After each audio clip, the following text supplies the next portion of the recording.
So we continue the ranking stuff with the top 10 two guards. Number 1, I think I consider Jimmy Butler to be a small forward, which maybe I'm super wrong on that one, but I don't know. I just see small forward when I look at the guy. And the other thing I'll say is this was a little more loaded than I thought it was going to be. Like, there were a few names who I suspected I would have in here, and then I got around to number 8 or 9, and I was like, oh, wait a minute, that guy's here, and that guy. And then suddenly, a few dudes who I thought were definitely going to be in here don't end up making it, so I'm sure they're real beat up about that one. Anyway, the top 1 is James Harden. And that's it. Next I have Beal, and then I have Clay at 2 and 3. The reason I have Beal over Clay is because Beal can dribble.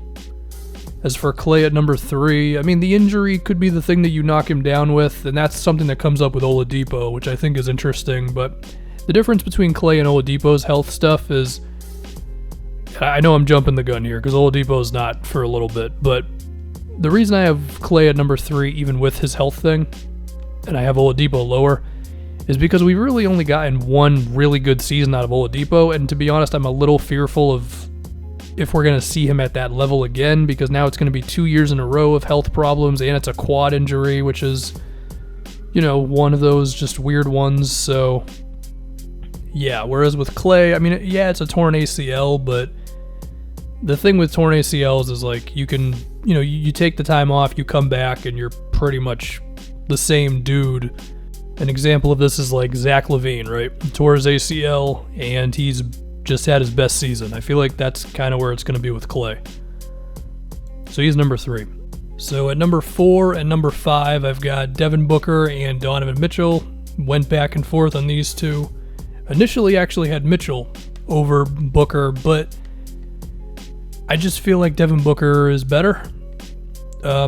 Now, obviously, the winning is in favor of Mitchell, and there's reason to believe that Mitchell's efficiency will improve and stuff like that because of Conley and the improved spacing and all that. But I just look at the stuff around Booker and how disastrous it's been, and I just feel like if that guy was even on a half-respectable team with a half-respectable front office, then this would be a little easier of a decision to make. And I also look at what Mitchell has around him, and I say to myself, man, if Devin Booker had a coach who was good and the best defensive big in the league and Joe Ingles and stuff, and I feel like he'd really be showing something, and he'd be getting into the playoffs and all that. So I'm going to go Devin Booker 4, Mitchell 5. So now we have Oladipo at number 6. I just gave my whole Oladipo spiel, so I'll just, he's number 6. There you go. 7th, I have Drew. Consider him a 2 guard, yeah.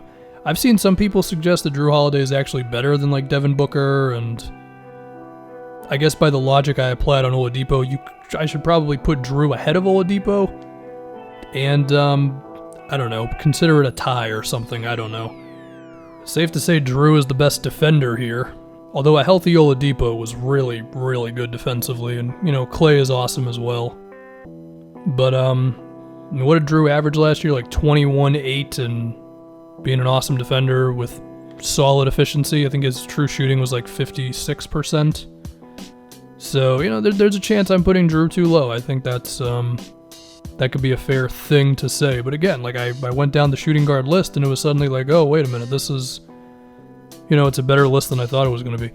CJ at number 8, because it's CJ. Granted, his regular season last season was not the best, and his playmaking has never gotten to the point that we'd want it to.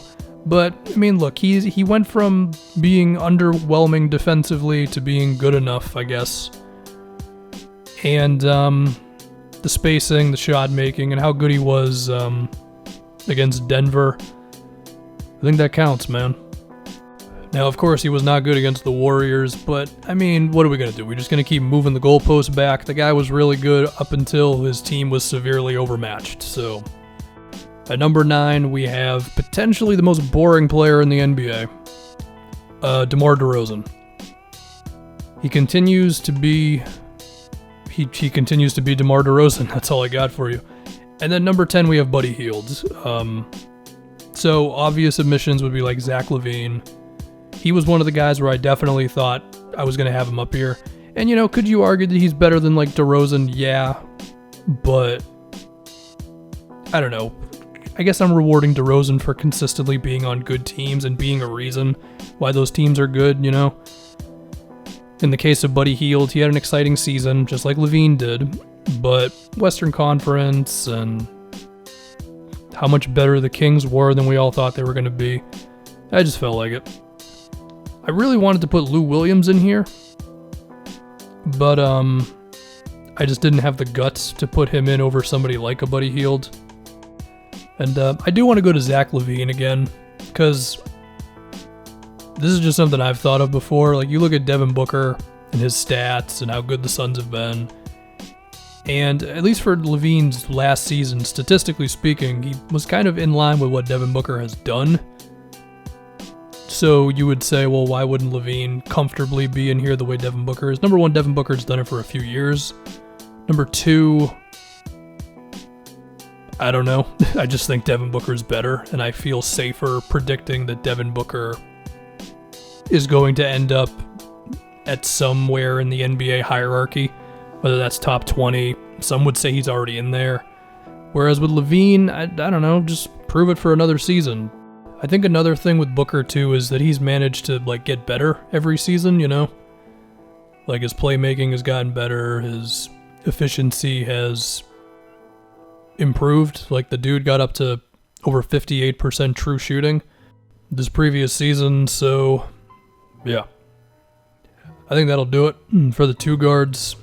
Or actually, I should mention,